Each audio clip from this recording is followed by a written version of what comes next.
কথা কি রাজি আছে? অল্প কথায় পুরো কোরআন বোঝা হয়ে যাবে।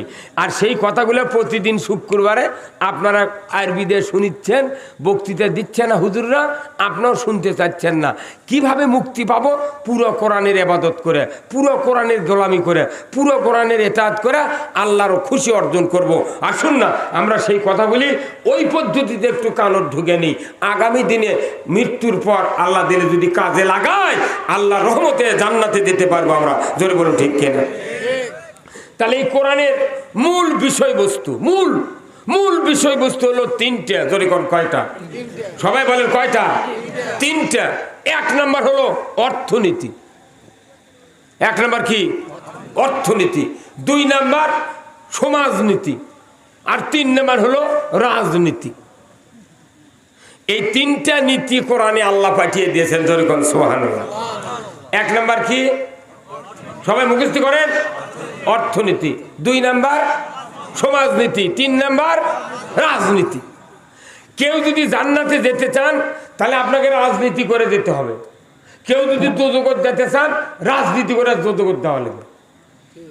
আর যে মৌলবীরা কবি, যে মৌলানারা কবি যে আমি কোনো রাজনীতি ফাজনীতি করি না, দোজখের আগা কাতারত যা বসে আছে। কারণ রসুল নবীগণ রাজনীতি করেছেন। কথা বল। নবী রাজনীতি করেছেন আবু জেহেলের সাথে, মুসা আলাইহিস সালাম রাজনীতি করেছেন ফেরাউনের সাথে। কথা ঠিক কিনা? নমরুদের সাথে রাজনীতি করেছেন ইব্রাহিম আলাইহিস সালাম। প্রত্যেকটা নবী রাসূল পৃথিবীর জমিনে রাজনীতির মাধ্যমে আল্লাহর রুবুবিয়ত কায়েমের চেষ্টা করেছেন। যদি বল ঠিক কিনা? আর আমি কোন বাপের বেটা হইছি আপনি রাজনীতি মুক্ত ইসলাম মানবেন? মানে কি? ওটা প্যারালাইসিস ইসলাম। হাত আছে ঠিক, আমার হাত আছে ঠিক, কিন্তু যদি প্যারালাইসিস হয় তখন আমার হাত এইভাবে হবে। মানুষ বলবি হাত আছে ঠিক কিন্তু অর্ধাঙ্গ। আমাদের বাংলাদেশে ইসলাম আছে ঠিক কিন্তু প্যারালাইসিস। ঠিক কিনা? রাজনীতি কখন শক্তিশালী হবে? আপনার জীবন কখন শক্তিশালী হবে? যখন রাজনীতিটা কোরআনের রাজনীতি রূপে ধারণ করবে। ঠিক কিনা? আপনার রাজনীতি করলে জীবনের সব গুণ আল্লাহ মাফ করে দেবে। ভাই দেখে পাচ্ছেন না? রাজনীতি যদি না করেন আপনার গুনাহ মাফ হবে না। কোনো মুফতি যদি আমাকে ফতুয়া দেয় যে রাজনীতি করব না, তাহলে আপনাকে বুঝতে হবে আপনি কোরআন এখনো বুঝতে পারেননি। তাহলে বিষয় তিনটা। এক নাম্বার অর্থনীতি। জোরে কোন সুবহানাল্লাহ। অর্থনীতির কথা আল্লাহ বললেন কেন? প্রথমেই কোরআন শরীফের প্রথমেই আল্লাহ বলছেন মুত্তাকির 5টা গুণের 3 নাম্বার গুণ হলো যে 3 নাম্বার গুণ হলো আপনার ওয়ামিম্মা রাযাকনাহুম ইউনফিকুন। আমি তোমাদেরকে যে রিজিক দিয়েছি তার থেকে খরচ করো আমার রাস্তায়। সুবহানাল্লাহ। এটা হচ্ছে 1 নাম্বার অর্থনীতি। তাহলে অর্থনীতির দ্বারা আপনাদের আমাদের কি উপকার হবে? আসুন, অর্থনীতির সাথে আমাদের জীবন অঙ্গাঙ্গিভাবে কেমনি জড়িত। এই অর্থ ব্যবস্থা যদি সুদ ভিত্তিক হয়, আল্লাহর ওয়ালিও জান্নাতে যেতে পারবো না। কিন্তু অর্থনীতির বিষয়টা আমরা এত অবজ্ঞা করে চলে যাচ্ছি। মসজিদে একটা হুজুর অর্থনীতির কথা কয় না। এই কথা কোন জায়গায়? ঈদের মাঠত বলে না, শোভাত বলে না, কোনো জায়গায় অর্থের কথা বলে না। ওরা মনে করে অর্থ আকাশের থেকে পড়লো, কুড়ে কুড়ে নিয়ে যা চললো। ওই ধান্দা বাদ দেন। আমার ভাইরা, আল্লাহ রাব্বুল আলামিন 3টা বিষয়বস্তু কোরআনুল কারিমে দিয়েছেন। 1 নাম্বার অর্থনীতি। এই অর্থনীতি মানুষের জন্মের আগে প্রয়োজন। আমি যখন মায়ের পেটে প্রথম 1 মাস 15 দিনের জন্ম ধারণ করার পর যখন 15 দিন বয়স হলো মায়ের উদরে, আমার মা খেতে পারেন নাই। আমার মা মাছ গন্ধ লেগেছে, ভাত খায় না, মাথা টলমল করে। কথা ঠিক কিনা? 20 দিনের মাথার ডাক্তারের কাছে পরীক্ষা করলেন, ঔষধ দিলেন। তারপরে আরো কিছুদিন পর মাথা ঘরে। আমার বয়স বাড়তেছে পেটের ভেতরে, কিন্তু মায়ের কষ্ট। 3 মাস পর চেক আপ হচ্ছে, ডাক্তার কাছে ঔষধ খেতে হচ্ছে, ভিটামিন। এরপরে আস্তে আস্তে যখন আপনি চিন্তা করতেছেন আমার এই ডিজিটাল দেশে আমার স্ত্রীর পেটে কোন সন্তান, আজ থেকে 40 বছর আগে এত পদ্ধতি ছিল না, সন্তান কি হবে আল্লাহ ভালো জানে। কিন্তু এখন যার স্ত্রীর পেটে সন্তান জন্ম নিল, 6 মাস বয়স হতে আল্ট্রাসাউন্ড করে দেখে পেটে কি বাচ্চা। হ্যাঁ, ডাক্তারও ক্যাপাসিটি জানে এখন। ওই জানবার পাচ্ছে মেয়ে ছিল, সে ডাক্তার করছে মেয়ে ছিল, কথা বলতে টাকা দেবে না, করছে ভাই উপর হয়ে আছে তো। কি বুদ্ধি, 75% ছেলে হওয়ার সম্ভাবনা। কি বুদ্ধি দিয়ে টাকা কোনে লিয়া, ছেলে হোক মেয়ে হোক হলে ওই কি করবি। পরে দাদাকে মেয়ে ছিল, তোর কাছে হুজুর স্যার আপনি কি বললেন কি হলো, বা আমি বললাম তো উপরে আছে বোঝা যাচ্ছে না কতক্ষণ। আর যার সন্তান ছেলে হচ্ছে এমন যুবক স্ত্রীর পেটের উপর রাত্রে হাত বুলাচ্ছে আর বলতেছে ময়না কান্দিস না, তো কাটে বার কর্ম তাড়াতাড়ি। সিধা ছাড়া তো চল না এখন আছে। আমরা আগেকার যুগে মায়ের গর্ভের থেকে বাড়াচ্ছি নর্মালে জানলা নাড়াশোনের কাঁটা তোর জাল দিয়া দুনিয়ার ধূপের ধোঁয়া ঘরের মধ্যে দিয়া লিখে আটকে মারে ফেলেছে চল বলো, করছে চোর আর চুন নিয়ে এসে চুরি করলে চলে গেছে। আর এখন ক্লিনিকত উন্মুক্ত ময়দানে সিজার করে শুয়ে থতে ধনুর থেকে বাতাসে ক্লিনিকের জানলা দিয়ে ঢুকে মধ্যে বাইরে চলে গেছে। একটা সোলার চুরি হচ্ছে না, কথা ঠিক কিনা? তাহলে আপনি দুনিয়ায় আসেন, আসার পরে যে খরচ হলো, খরচ হতে হতে ডেলিভারির 15 দিন আগে আপনার মা আপনার নানি আপনার বাপক বলছে বাবা আমার সন্তান তো গর্ভবতী, যে তুমি এক কাজ করে একটা ভালো ব্লেড কিনো, 2টা গ্লোভস কিনো, সন্তান ধরা লাগবি তো, যদি নর্মালি হয় সন্তান ধরা লাগবে, 2টা গ্লোভস কেনো, সৌতুয়া কেনো, তারপর ব্লেড কেনো, নারী কাটা লাগবে। আপনি আমি কোনো পেটও চাইছি কতক্ষণ। আবার টিভিত করছে না খালি এইগুলি কিনলে হবে না, অন্তত তোমাকে একটা অ্যাম্বুলেন্স একটা সিএনজির নাম্বার নিয়ে সবসময় লাইনে থাকা লাগবে, কখন কি হবি। আবার খালি লাইন নিয়ে থাকলে হবে না, টাকাও 10, 15, 20 হাজার টেওয়ারত গুজে থাকা লাগবে। আমি কোনো মায়ের পেটত আছি কতক্ষণ আছি, হওয়ার আগে এত টাকা, মৃত্যুর জন্ম নিলাম, তারপরে টাকা, খালি টাকা টাকা টাকা। প্রথম দিনই কাটে বার করতি 250 টাকার তোয়ালে কিনেছে আনোয়ার হাজি, লাইতি হাতে কি করবে ভাই? 250 টাকার তোয়ালে ওই রশিদের দোকানের থেকে কিনে এলে দাঁড়িয়ে আছে, লাইতি হতে ওই নার্সক দিবি 500 আর ওই তোয়ালে নিবি। আমি পেটর থেকে বাড়াইনি, আগে তোয়ালে কেনা শেষ। দেখলো না যে তোয়ালে কি টাকা দিয়ে কিনলাম, কথা বুঝবেন? এরপরে আস্তে আস্তে আস্তে আস্তে আস্তে খালি টাকা টাকা, কাপড় খাদ্য চলছে চলছে চলছেই, খালি টাকা টাকা, কথা ঠিক কিনা? তাহলে এই যে টাকার সাথে সম্পর্ক, মানব দেহ জন্ম নেওয়ার আগে টাকার প্রয়োজন, আগে অক্সিজেনের প্রয়োজনের চেয়ে টাকা আগে দরকার। তাহলে এই টাকাটা আল্লাহ তাআলা কোন পদ্ধতিতে ব্যবহার করতে বলেছেন, কোনোদিন কি আমরা চিন্তা করে কাউকে থেকে বোঝাপড়া করছি ভাই টাকাটা দিয়ে যে আসে আর যায়, কোন পদ্ধতিতে আল্লাহ হালাল করছেন এনা বলেন তো? কেউ চিন্তা করছে? তাহলে টাকার পদ্ধতি হলো 2টা, একটা সুদ ভিত্তিক, একটা জাকাত ভিত্তিক। সুদ ভিত্তিক যদি হয়, ওই যে ছোট্ট বাচ্চা যে জন্মিলাম ওখান থেকে যে খাদ্য ড্যানো, সেরিলাক্স, রেড কাউ, তোয়ালে, তার বাল্লি, তার কাপড় চুপুর, তার তেল, তার সর্ষে, পেঁয়াজ, যত রকম তার দেহত ব্যবহার হচ্ছে, এগুলা সব সুদের অর্থনীতির। কতক্ষণ জোরে করছেন না কথা? এলে সব সুদের অর্থনীতি। মানে ছোট কচি বাচ্চার গাওত তেল মালিশ হচ্ছে সুদের টাকা। কতক্ষণ? তাহলে অক আসলে কি বানাচ্ছে? সুদ হারাম না হালাল? তে কেমন হালাম হলো, কেন হালাল হলো? আমার আল্লাহ বলছেন জাকাত ভিত্তিক অর্থনীতি যদি পৃথিবীর জমিনে চলে তাহলে ওই পুরো টাকায় তোমার চলবে হালাল, আর যদি সুদ ভিত্তিক চলে তোমার হালাল থাকবে না, হারাম। তাহলে হারাম যদি হয়, আমার পোশাক হারাম, আমার কাপড় হারাম, আমার শরীর হারাম, শরীরের উপরে চামড়ার সাবান দিলেন, ভেতরে সুদের টাকার দই মিষ্টি, তাহলে রিসিরে আগে ধোয়া লাগবে। কত শরীর পাক নামাজের 1 নাম্বার, তাহলে ভেতরে মাল আছে সুদের টাকার, দুর্নীতির টাকার, আর উপরে সাবান লেগে ডিসকভারির স্প্রে করলাম। মসজিদের যাচ্ছে যায় নামাজ লিয়ে, আল্লাহকে তোর মাথা ঠিক আছে, তোর ভেতরে যে মালগুলো আছে ওগুলো কোন টাকাতে কিনছিল? 20 লক্ষ টাকা সিসি লোন করছে, করে বিরাট দোকান। কতক্ষণ? সুদভিত্তিক অর্থনীতি মানে নামাজ হবে না, খাদ্য ঠিক না। আল্লাহ রসুল বলছেন ইবাদতের মূল শর্ত হলো হালাল খাদ্য। আপনি অর্থনীতির কথা কেন বললেন না? অর্থনীতি মাইনাস করে, রসুলের আদর্শের অর্থনীতি মাইনাস করে আল্লাহর জান্নাতে যাওয়া যায় না।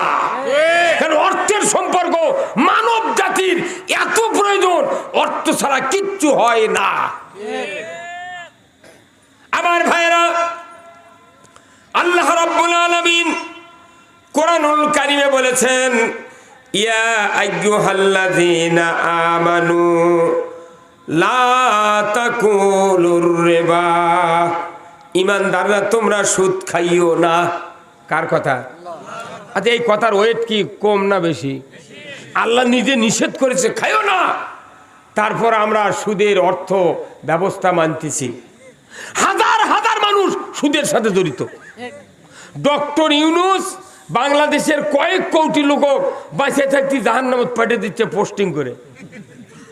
কথা কয় না? আবেদ আলী হোসনে এরা কোটি কোটি মানুষ জাহান্নামে আগেই বাঁচে থাকতি, যাকে রসুল টিকিট দিয়েছিল বাঁচে থাকতি জান্নাতের, আর ডক্টর ইউনূস আর সুদারুরা বাঁচে থাকতি জাহান্নামের টিকিট দিয়ে তোকে দিয়ে কেন যাচ্ছি, চলে যা। আপনি রসুলের বাঁচে থাকতে বেহেশতের টিকিট পায়, তখন সুবহানাল্লাহ পড়েন, আর বাঁচে থাকতে আমাকে টিকিট আসছে হাতত জাহান্নামের। এই জাতি বাঁচাবি কে বলেন? কে বাঁচাবে? জাহান্নাম থেকে বাঁচার জন্য আমরা চেষ্টা করতেছি, আলেম ওলামারা, বক্তারা, ইমামেরা। কিন্তু আপনার অর্থ ব্যবস্থা সুদের হওয়ার কারণে বাঁচে থাকতে জাহান্নামে টিকিট দিচ্ছে, তাদেরকে তাম পৃথিবীর বড় বড় রাষ্ট্রপতিরা নোবেল পুরস্কার দিচ্ছে। কথা বলেন? নোবেল পুরস্কার দিচ্ছে। তাহলে নোবেল পুরস্কার দেওয়ার কারণ কি?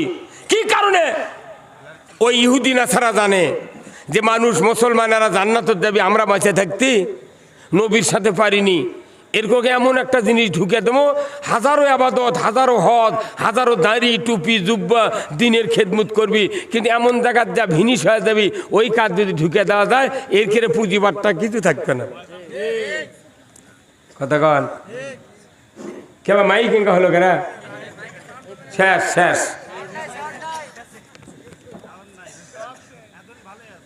অর্থ ব্যবস্থা সুদ ভিত্তিক বাদ দেয়া জাকাত ভিত্তিক চালু হোক, এটা কি আপনারা চান? কারা কারা চান? 2 হাত তুলে দেখেন তো।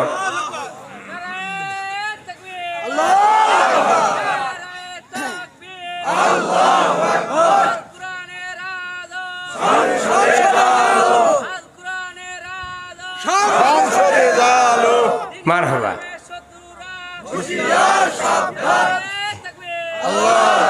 কেউ শত্রু নেই, আমরাই শত্রু। শত্রু জুম্মার মিম্বরত বসে আছে, কেউ শত্রু আমার কাছে, কেউ শত্রু। আমি নিজেই শত্রু। আমি কোরআনের পক্ষে কথা বলতে পারি না, আমি নিজেই কোরআনের শত্রু। কি কথা ঠিক কিনা? আমি নিজেই শত্রু। তাহলে আল্লাহ তাআলা কোরআনে বলছেন, ও পৃথিবীর মানুষেরা, তোমরা যদি ঈমানদার হও তাহলে সুদ খাও না। যদি ঈমান আনার পর সুদ খাও, তোমাদের ঈমান থাকবে না। আজকে তাম বাংলাদেশে সুদের অর্থনীতি চলতেছে কেমন, জোরে বলেন। অথচ আল্লাহ তাআলা কোরআনে বলছেন, কুল্লাহবিতু মিনহা জামিআ ফাইম্মা ইয়াতিয়ান্নাকুম মিন্নি হুদান ফামান তাবিয়া হুদায়া ফালা খাউফুন আলাইহিম ওয়ালা হুম ইয়াহজানুন। আমার আল্লাহ বলেছেন, ও পৃথিবীর মানুষেরা, হে আদম বংশধরেরা, পৃথিবীর জমিনে নেমে যাও, মিন্নি হুদান, আমার তরফ থেকে যে হেদায়েত বাণী যাবে, ফামান তাবিয়া, এতাত করতে পারো, ফালা খাউফুন, তোমাদের জন্য কোনো ভয় নাই, ওয়ালা হুম ইয়াহজানুন, তোমাদের জন্য কোনো দুশ্চিন্তার কারণ নাই। জোরে কন্যা সুবহানাল্লাহ। কোরআন মানলে ভয় নাই, চিন্তা নাই। কার কথা? জোরে বলেন না, কার কথা? এই কথা হলো পজিটিভ, আল্লাহ নিজে বললেন কোরআন মানলে ভয় নাই, চিন্তা নাই। এটা আমার পজিটিভ বক্তব্য। ওই আল্লাহ বলেছেন যারা কোরআনের কথাগুলিকে অবিশ্বাস করবে, মিথ্যা মনে করবে, আমি রব্বুল আলামিন বলে দিচ্ছি ওয়াল্লাযীনা কাফারু ওয়া কাযযাবু বিআয়াতিনা উলাইকা আসহাবুন নারি হুম ফিহা খালিদুন। আমার আল্লাহ বলেছেন যারা কোরআনের কথাগুলিকে অবিশ্বাস করবে, মিথ্যা মনে করবে, আমি আল্লাহ বলে দিচ্ছি ওই লোকেরাই জাহান্নামের আগুনের সাথী সঙ্গী হবে। কি ফাইনাল কথা? ওটা হলো পজিটিভ, এটা নেগেটিভ। আল্লাহর বক্তব্য জীবনে কেউ গ্রহণ করলো না, আমার দুঃখের বিষয়। আর একটা লামসাম ডাক্তার ডায়াবেটিস পরীক্ষা করছে, আর MBBS পাসও করা লাগে না, খালি ডায়াবেটিস পরীক্ষা করে একটা ওষুধ বেচতে বেচতে ডাক্তার কিবেন একটা রক্ত লিয়া কুনিবেন বলে ঠাইসি দেয়, তাহলে ডায়াবেটিস বোঝা যায় 22 না 11 না 16। ওই হাতুড়ে ডাক্তার কছে যে শোনেন যেভাবে 22 পয়েন্ট হচ্ছে আপনার তো মিষ্টি খাওয়াই যাবে না, আর ডেলি সকালবেলা আপনার একটা করে রুটি খাওয়া লাগবে, ভুসিয়ালা আটা, পুঁয়ের শাক দেওয়া, রাত আর দুপুরে সামান্য জর্দার কটার ভাত, রাত্রে আবার শাক দেওয়া আপনার রুটি খাবেন। আর সকালবেলা শীত হোক গরম হোক বর্ষা হোক খরা হোক 3 কিলো হাঁটতে হবে। হ্যাঁ, কে বলিস ওটা? আরে হাতুড়ে ডাক্তার। হাতুড়ে ডাক্তার কাছে ডায়াবেটিস পরীক্ষা করার মেশিন আছে। এই হাতুড়ে ডাক্তার যখন কত 22 পয়েন্ট, তখন ওই রুগীর মাথা ঘুরে গেছে, তাই তোরে ঠিক আছে আর খামো না বা মিষ্টি। আর শোভা তখন ওই জামায়ক দাওয়াত দিয়েছে, এই এই এই বালুয়াবাসের এক শ্বশুর দাওয়াত দিয়েছে, জামাই আসেন বা আমাকে শোভা। এখন এই শোভা আসে এখন করছে কি, নিজের এক শালা আছে তাই দিয়েছে একটা মিষ্টি, দুলাভাই খান। নারী ডাক্তার মানা করছে খাবো না। সমন দিয়েছে করছে দুলাভাই 2টা খাওয়াই লাগবি। কইছে না রে তোরা আমাকে এত জেদ করিস না ভাই, খুব কষ্ট পাচ্ছি রে, 22 পয়েন্ট উঠে গেছে। এর মধ্যে স্ত্রী এসে করছে দেখো আমার আব্বা আনিছে কালো দাম, সেই ওই যে বাস স্ট্যান্ডের রুটি থেকে আনিছে খুব কষ্ট করে, তুমি না 4টা খাওয়াই লাগবি আজ। এই কয়ে যদি মুখ তুলে দিবার লাগে, ওই জামাই 1 মিনিটও দেরি করবে না শ্বশুরবাড়িতে, কারণ তুমি আমার দুশ্মন, তুমি আমাকে বাঁচতে দেবে না। একটা হাতুড়ে ডাক্তার কাছে খাওয়া হবে না মিষ্টি, তাই জন্য ঝগড়া করে শ্বশুর বাড়ি ছাড়িছে, তাও মিষ্টি খায়নি। হ্যাঁ কথা কন। আর কোরআন শরীফ মেলে আলেমারা ইমামরা ডাইরেক্ট বলিচ্ছে ইয়া আইয়ুহাল্লাযিনা আমানু লা তাকুলুর রিবা, ইমানদাররা সুদ খায় না। ডাক্তার হাতুড়ে ডাক্তারের অ্যাডভাইস মানে আলেমার মানে না। হ্যাঁ কথা কন। তাহলে এই জাতি আল্লাহ কছে যে তুমি যদি অবিশ্বাস করো আমার এই কোরআনের কথাগুলি, আমি বলেছি সুদ হারাম, তোমরা যদি হালাল মানে চলো, আমি বলেছি মদ হারাম, তোমরা যদি হালাল মানে চলো, তাহলে তোমরা জাহান্নামের আগুনের সাথী সঙ্গী হবে। ওই ডায়াবেটিসের অ্যাডভাইস মানলো, আল্লাহর কথা মানে না। বরঞ্চ যারা বলে এর কি উল্টো মামলা দেয়। হ্যাঁ কথা কোন উল্টো দাবি কবে কেন কে কথা বুঝতে পারেন না? তাহলে আপনার আমার এখন ব্যক্তিগত তলা হাতে দেখা লাগবে যে আমি কোরআনের কোনটার পক্ষে কোনটার বিপক্ষে, কোনটা অবিশ্বাস করি কোনটা মিথ্যা মনে করি। এই চরিত্র আপনাকে বাড়ি শুয়ে থেকে থেকে ধরতে হবে। আমি যাতে আল্লাহর কোনো কথা অবিশ্বাস না করি, আমি যাতে আল্লাহর কোনো কথা মিথ্যা মনে না করি, এই চরিত্র যারা ধরবে কিয়ামতের দিন তারা আল্লাহর জান্নাতে যাবে। ধরে কোন আল্লাহু আকবার। এটা গেলে একটা সিস্টেম, এইভাবে হাজার হাজার সিস্টেম আছে। চোর চুরি করলে হাত কাটো, জেনা করলে সঙ্গে সার করো, পাথর মেরোর হাড্ডি গুটি মাটির সাথে মিশে দাও, কি মদ খালে তোররা মারো, হাজার হাজার আইন আছে কোরআনে। এগুলো আমরা ডাইরেক্ট মিথ্যা মনে করছি। এমনি মুখ দিয়ে বলি না মিথ্যা, কিন্তু কাজে প্রমাণ দিচ্ছি। তাহলে এইভাবে আমার কোরআন বলছে, ও পৃথিবীর মানুষেরা, তুমি যদি কোরআনের কথাগুলিকে মিথ্যা মনে করো, অবিশ্বাস করো, তোমাদেরকে জাহান্নামে দাখিল হতে হবে, আর জাহান্নামের আগুন তোমাদের সাথী সঙ্গী হবে। তাহলে বলুন তো আল্লাহর যে প্রিসক্রিপশন, এই প্রিসক্রিপশন অনুযায়ী আমরা চললে জান্নাতে যাব না দুনিয়ার কোনো অজ্ঞ মানুষেরা যে প্রিসক্রিপশন দিবে সেটা মানে আমরা জান্নাতে যেতে পারবো? কার প্রিসক্রিপশন মানবো? তাহলে আল্লাহর কথা 100% সত্য, মানুষের কথা 100% কি মিথ্যে। তাহলে আমরা এখন সত্য আর মিথ্যে দ্বন্দ্ব কথা কন। এই দিনে আমি আপনাদেরকে বলতে চাই, আল্লাহ রাব্বুল আলামিন এই মসজিদগুলা তাম পৃথিবীর জমিনে যতগুলি মসজিদ কায়েম করেছেন, এই মসজিদগুলা বান্দার দ্বারা কায়েম হয়ে আছে। এই মসজিদগুলিতে প্রতি শুক্রবারে হাজার হাজার লোক, লক্ষ লক্ষ লোক মসজিদের জামাতে হাজির হয়। কিন্তু এটার এই সময়কার অ্যাডভাইস যদি ইমাম সাহেবরা আমরা সকল মসজিদে যদি একই অ্যাডভাইস প্রদান করতাম, আজকে আমার দেশের মানুষের জীবন চলার মান এইরকম অধপতন হতো না। কি কথা কোন টাকা হতো?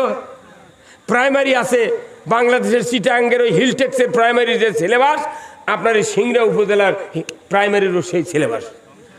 ওই ওই ইন্টারের যে সিলেবাস আপনার ওই পাটগ্রামের ইন্টারের সিলেবাস এক, কিন্তু মসজিদগুলো আল্লাহর ঘর, কোনো মসজিদের সিলেবাস কোনো মসজিদের সাথে মিল নাই। যার কারণে আজকে আমাদের এই দুরবস্থা। আমার ভাইরা, এই মসজিদগুলোর ব্যাপারে চলে যান অর্থর সাথে মসজিদের কথার কি সম্পর্ক। আমার আল্লাহ কোরআনুল কারিমে যে কথা বলেছেন, মসজিদে আলোচনা করেন ইমাম সাহেবরা। যেদিন শুক্রবারের দিন জুমার খুতবা দেওয়া হয়, এই খুতবার একবারে সানি খুতবার লাস্টের পৃষ্ঠায় আল্লাহর নবীর একটা হাদিস দেওয়া হয়েছে। হ্যাঁ, দুনিয়ার মানুষেরা কোরআনের কথাগুলিকে মিথ্যা যদি মনে কর প্রমাণ করতে চাও, সত্যকে যদি কায়েম করতে চাও, তাহলে তোমাদের সবচেয়ে জরুরি কি করতে হবে? রসুলের হাদিস, আল্লাহর নবী বলেছেন, ওয়া সুলতানু জিল্লুল্লাহি ফিল আরদি মান আহানা সুলতানাল্লাহি ফিল আরদি আহানাহুল্লাহ। এই কথা কি খুতবা শোনেন না আপনারা? হ্যাঁ, শোনেন না? তাহলে এটাই হলো ওই সত্য মিথ্যা পার্থক্য করার বক্তব্য। এই সত্য মিথ্যা পার্থক্য হবে কখন? যখন ন্যায়পরায়ণ শাসক পৃথিবীর জমিনে কায়েম হবে। জোরে করে আল্লাহু আকবার। সেই দিনে আল্লাহ নবী বলছেন, ওয়া সুলতানু জিল্লুল্লাহি ফিল আরদি মান হানা সুলতানাল্লাহি ফিল আরদি হানাহুল্লাহ। আমার আল্লাহ নবী বলেছেন, ন্যায়পরায়ণ শাসক আল্লাহর ছায়া সদৃশ্য। এই ন্যায়পরায়ণ শাসক কায়েমের ব্যাপারে যারা বিরোধিতা করে, তারা মূলত আল্লাহর সাথে বিরোধিতা করলো। খুব কথা বুঝবেন। এই কথা মসজিদে খুতবার তেলাওয়াত হচ্ছে ডেলি। ইমাম একটা ইমাম বাংলা করলো না রে। আহা,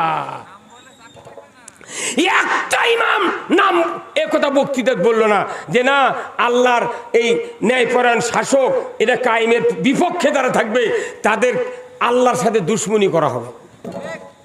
এটা এইভাবে যদি জাতিক তৈরি করা হতো, তাহলে সুদ হারাম, জাকাত চালু করো হালাল, অন্যায় বন্ধ করো, ন্যায় চালু করো, এইগুলো সব পৃথক হতো। এই জন্য আল্লাহ কোরআনে সূরা আপনার প্রথম যেদিন নাযিল করা হয় যে শাহরু রমজান আল্লাযী উনজিলা ফীহিল কুরআন হুদাল লিন-নাস ওয়া বাইয়িনাতিম মিনাল হুদা ওয়াল ফুরকান, যে রমজান মাসে কোরআন নাযিল করা হয়েছে, এই জন্যে মানুষ শুধু খালি হেদায়েত হবে।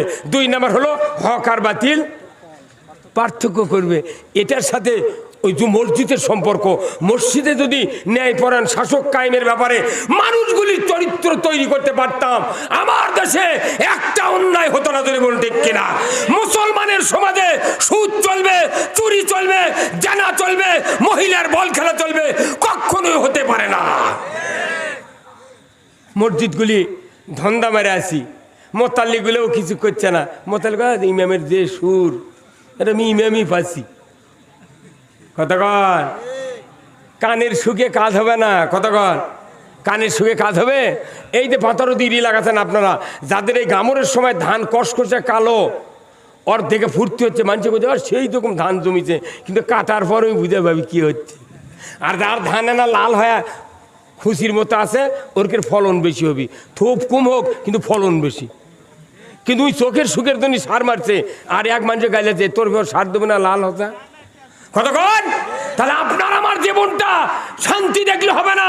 আপনার আল্লাহর আনুগত্য অর্থর ব্যাপারে কতখানি হলো ন্যায়পরায়ণ শাসক কায়েম ছাড়া দুনিয়ার কোন সরকার ন্যায় আর অন্যায় পার্থক্য করতে পারে না। এই জন্যই আপনাকে এই ন্যায় আর অন্যায় পার্থক্যকারী সরকার বানাতে হবে। ওয়া সুলতানু জিল্লুল্লাহ, ন্যায়পরায়ণ শাসক। জরিকন সুবহানাল্লাহ। এটা মসজিদে প্রতি শুক্রবারে তেলাওয়াত হয়, কিন্তু কোনো ক্রিয়া নেই, কোনো প্রতিক্রিয়া নেই। কতক্ষণ দেখা আমার বাপ 103 বছর খুতবা দিয়ে গেছে, একটা লোকও উনকে বোঝেনি। আমি 44 বছরে খুতবা দিচ্ছি, তাও মোতাল্লির সাথে আমার ঝগড়া হয়। হুজুর এগুলো কোনটি বানায়, এই দেখে খুতবা লেখা আছে, পরে সারে সারে পরে বুঝাচ্ছি, কোথায় তাই বারে তে এতদিন বোঝেননি গা কতক্ষণ। তাহলে আপনাকে জান্নাতে দেওয়ার বক্তৃতা করানো আছে, খুতবাত আছে, কিন্তু এটা আসল প্রয়োগ হচ্ছে না। তাহলে আসুন, ন্যায় অন্যায় পার্থক্য করতে হবে কি হবে না? তাহলে কিসের মাধ্যমে হবে? ন্যায়পরায়ণ শাসক। শাসক শাসক ছাড়া কোনোদিন সমাজে ন্যায় কায়েম হতে পারে না, অন্যায় বন্ধ হতে পারে না। ইচ্ছা করলে শাসক অন্যায় কায়েম করবে, ন্যায় উৎখাত করতে পারে, ধরে বল ঠিক কিনা? এরপরে আসেন এই অর্থনীতির ব্যাপারে। আমার ভাইয়েরা, তাম দুনিয়া আজকে অর্থের গোলাম। এই অর্থনীতি সুদভিত্তিক থাকার কারণে আজকে জাতি অন্ধকারে নিমজ্জিত হয়ে যাচ্ছে, জাতি আজকে জাহান্নামে চলে যাচ্ছে। অর্থের ব্যবস্থা যদি জাকাত চালু করা হতো, আমার দেশে যতগুলি ধান আছে, টাকা আছে, আজকে ফ্রিজের ভেতরে টাকা, আজকে চাউলের হারার ভেতরে টাকা, বাক্সে টাকা, ব্যাংকে টাকা, দেশের টাকা না এটে বিদেশে পাচার করতেছে।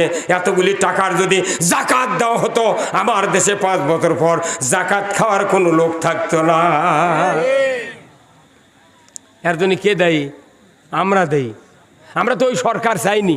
কি মদিনার লোক ইসলামী রাষ্ট্র চেয়েছিল, রসুলের নেতৃত্ব গ্রহণ করেছিলেন। আর মক্কার লোকেরা ইসলামী নেতৃত্ব গ্রহণ করেনি, রসুলের রাজত্ব গ্রহণ করেনি, আল্লাহর দেওয়া শাসন গ্রহণ করেনি। নিজে 130 জন লোক নিয়ে উনি চলে গেছেন মদিনায়, যে এখানে লোক তৈরি করছি নেতৃত্ব দেওয়ার জন্য, কিন্তু সমর্থক নাই, চলো মদিনায়। আল্লাহ রসুল যখন মদিনায় মক্কা শরীফে আসেন, নির্যাতন অবস্থা, একদিন কাবা শরীফের ছায়ার ভেতরে কম্বল বগলের নিচে দিয়ে ঠেস দিয়ে বসে আছেন।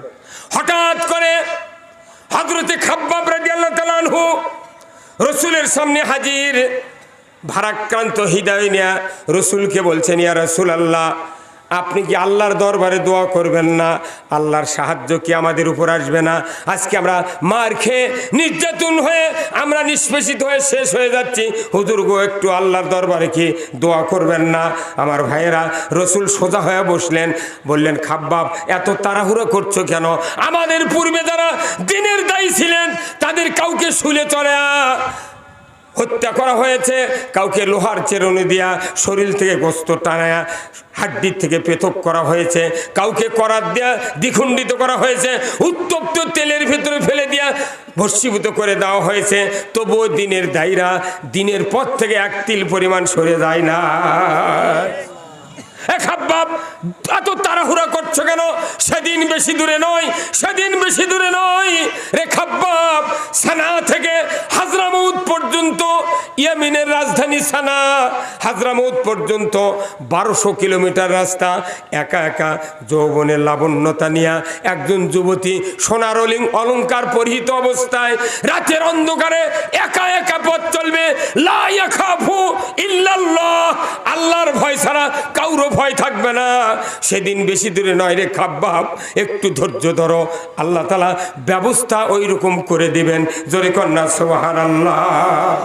এটা হিজরতের আগে কাবা ঘরের ছায়াতে রসুল এই কথা যখন বললেন, আল্লাহ তাআলা ওহী দিয়া জিবরাইলকে পাঠিয়ে দিয়ে বলেন, জিবরাইল যাও আমার হাবিবকে দোয়া করতে বল আমার দরবারে, আমি তার জন্য সকল ব্যবস্থা দিয়ে দেব। ধরে কোন সুবহানাল্লাহ। আমার আল্লাহর কাছে এত পরামর্শ আছে যেটা রসুলকে দিয়েছিলেন।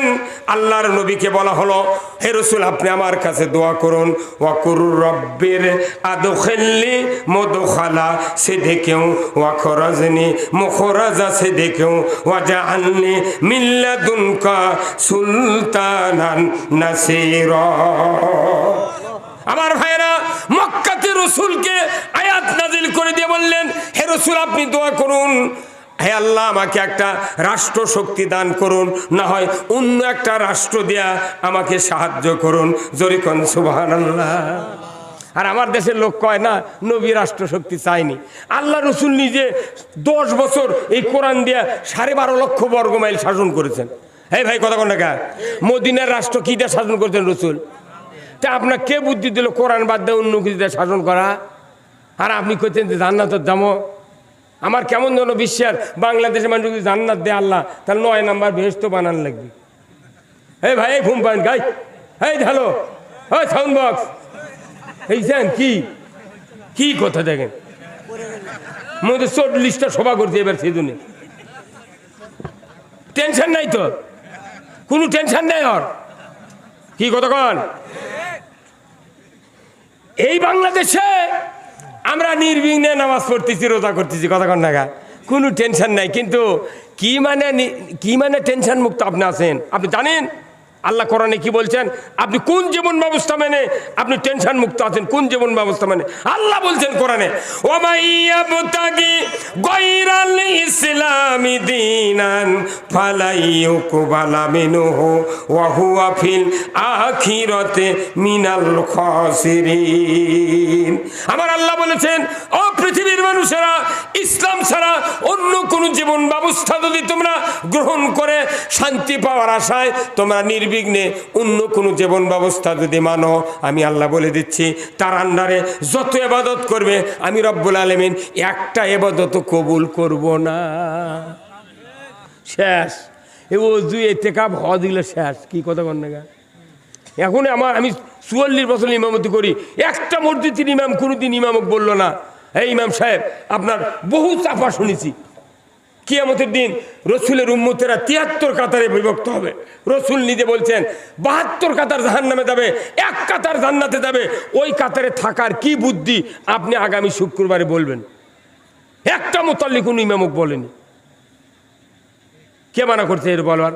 আপনি ছাত্র, আপনার বেটা হাই স্কুলে পড়ে, শিক্ষকের সাথে দেখা করবেন, ভাই আপনার অঙ্ক বিষয় না, ছেলে কম পারে, তা আপনার 10-12টা অঙ্ক দেখে দিবেন যাতে ওগুলোর মধ্যে পড়লে পরীক্ষা পাশ করে। কি ওই রসুলের হাদিস, কিয়ামতের দিন 5টা প্রশ্ন, কবরের মধ্যে 4 প্রশ্ন, একে ডাইরেক্ট বলছেন রসুল। কবরে হচ্ছে 4 প্রশ্ন ইমানদারের, আর হাসরের ময়দানে 5 প্রশ্ন। প্রশ্ন কয়টা হলো? 9টা প্রশ্নের উত্তর আউট, প্রশ্ন আউট। উত্তর আউট, প্রশ্ন আউট হওয়ার পর যাই পাশ করবে না। আর বাংলাদেশে কোনো ডিপার্টমেন্টের পরীক্ষার প্রশ্ন যদি এন আউট হয়, পরীক্ষা বাতিল। আর 1000 বছর আগে প্রশ্ন আউট, উত্তর আউট। মানুষ পাশ করার খাতায় ফর্ম ফিলেবি করছে না, জান্নাতে যাওয়ার জন্য ফর্ম ফিলেবি নাই। দুনিয়ার বেনামাজি দিয়ে বাংলাদেশ ভর্তি। আর আমাকে কাছে কয়, হুজুর সবাদ গেলে হুজুর দোয়া করবেন। আরে দোয়া তো লিবু, তোর নাম্বার ঠিক আছে? মোবাইলের কলের নাম্বার হলো 11, আর দোয়া কবুলের নাম্বার হলো 5। ওর নাম্বার সাথে মিল নেই, ওই খালি করছে দোয়া। জিন্দেগি নবীর দোয়া ফেল হয়ে গেছে, নবীর মুক্তাদি, নবীর পাছনের মুক্তাদির দোয়া ফেল হয়ে গেছে, আর আমাকে থেকে দোয়া চায়। সাহস কি ওর? হ্যাঁ, দোয়া যদি চেতে হয় ওই পিতা মাতার থেকে চাওয়া লাগবে। হ্যাঁ ধরে কন, আমাকে দোয়া চাইলে কবুল হতেও পারে, নাও পারে। যার বাপ মা বেঁচে আছে পাও ধরে পড়ে দেবেন, মা তুই দোয়া কর, মা আমি নামাজ কালাম সব পড়ি, মা আমার রান্নার সমস্যা, তুই খালি দোয়া কর। মাও করতে দেরি, দোয়া কবুল হতে দেরি নেই। সেই মাও কেটে খেতা দিয়ে জড়েছে, ওই গেছে পীরের বাড়ির ডাবলিয়ে। তোর তো চল না ফাটায় কি আমাদের ময়দানে কি করছি তা? ওই পীরের যদি বিবেক থাকতো, তুই যে ডাব আনছি এক বাদা, একটা করে ডাব 80 টাকা এখন, তুই এই যে 10টা ডাব আনিস আমার জন্যে, তোর বাপ মা বেঁচে আছে? করছে আছে। তোর বাপ কেটে দিছিল, করছে পরে কার বাজার থেকে দেব। ওই পীরে যদি বিবেক থাকতো, ওই ডাবের বাতা দেওয়ার মাথার ফাটার লাগবি। হ্যাঁ কথা বল, তোর আসল পীর তোর বাপ মাও তো কি তুই তাকি দিচ্ছ পরে কার বাদা, আর আমাকে মাথার মুলুম বাদা লিয়াচ্ছ বাড়া। মুঠি তো ঠিক, জানকে দৌড়ে বাংলাদেশের 1 কোটি পীর কিয়ামতের দিন চাউলে ক্ষীর হয়ে উঠবি যদি কোরআন বিজয়ের পক্ষে কথা না বলে। হ্যাঁ কথা বলে, কোরআন বিজয়ের পক্ষে যারা কথা বলবে না, এদের জন্য দোয়াও কবুল হবে না। নবীর স্পষ্ট কথা। কোথায় মুসলমান? এখন তেলবাজি করে ইমামরা ইমামতি করছি, বক্তারা বক্তৃতা করছি, মনে করছে যা হয় হলো, টাকা পানো চলে গেল। ওই ধান্দা বাদ দে, তুই মরে দেখ, বক্তা তোকে সোয়া মেলত না আসে রে, কি করছিস? কথা বল। তাহলে আপনি বুঝতে পারছেন, আপনার জন্য দোয়া কবুল হবে কখন? যখন আপনার 5 ওয়াক্ত নামাজ হবে। 1 নাম্বার হচ্ছে 2-4-4-3-4, ফজর 2 রাকাত, জহর আসর 4-4, মাগরিব 3, এশা 4। এই 5টা নাম্বার নিয়ে হুজুরের কাছে দোয়া চাবেন, তবে দোয়া কবুল হতেও পারে, নাও পারে। নাম্বার নেই, তাহলে একটা নাম্বার ভুল হলে টাকা কক্সবাজার চলে যায়। কতক্ষণ টাকা এক নাম্বার ভুল হতে টাকা চলে গেছে কক্সবাজার, আর আপনার 5টা নাম্বার ভুল, দোয়া খালি বউ বউ করে ঘুরছে। কথা কর যারা ওই মিশে কয় না যে বাপ মা জান্নাতে ওগুলো মিশে ফাঁকা দোয়া উড়া ফায়ার গুলো। আমার ভাইয়েরা, আমি আপনাদেরকে বলতে চাই, খুতবার ভেতরে বলা হলো আল্লাহর রাজত্ব হলো, ন্যায়পরায়ণ শাসক হলো আল্লাহর ছায়া সদৃশ্য। যারা ন্যায়পরায়ণ শাসক কায়েমের বিরোধিতা করে তারা হলো আল্লাহর সাথে বিরোধিতা করে। বলুন তো, রসুল আল্লাহর দিন বিজয়ের জন্য চেষ্টা করেছেন, আবু জাহেলের গোষ্ঠীরা রসুলের বিরোধিতা করেছেন মূলত আল্লাহর রাজত্ব কায়েমের বিরোধিতা। আল্লাহ রাজত্ব কায়েমের বিরোধিতা যারা করলো তাদের ডিগ্রি হলো কাফের। রসুলের সাথে দিন বিজয়ের যারা কাজ করলেন তাদের ডিগ্রি হলো সাহাবা। কথা কন, তাহলে আপনি কেন বুঝলেন না? কোরআনের পক্ষে থাকবেন, ইমানদার হবেন, কোরআনের বিপক্ষে যাবেন, কাফেরের শরিক হবেন।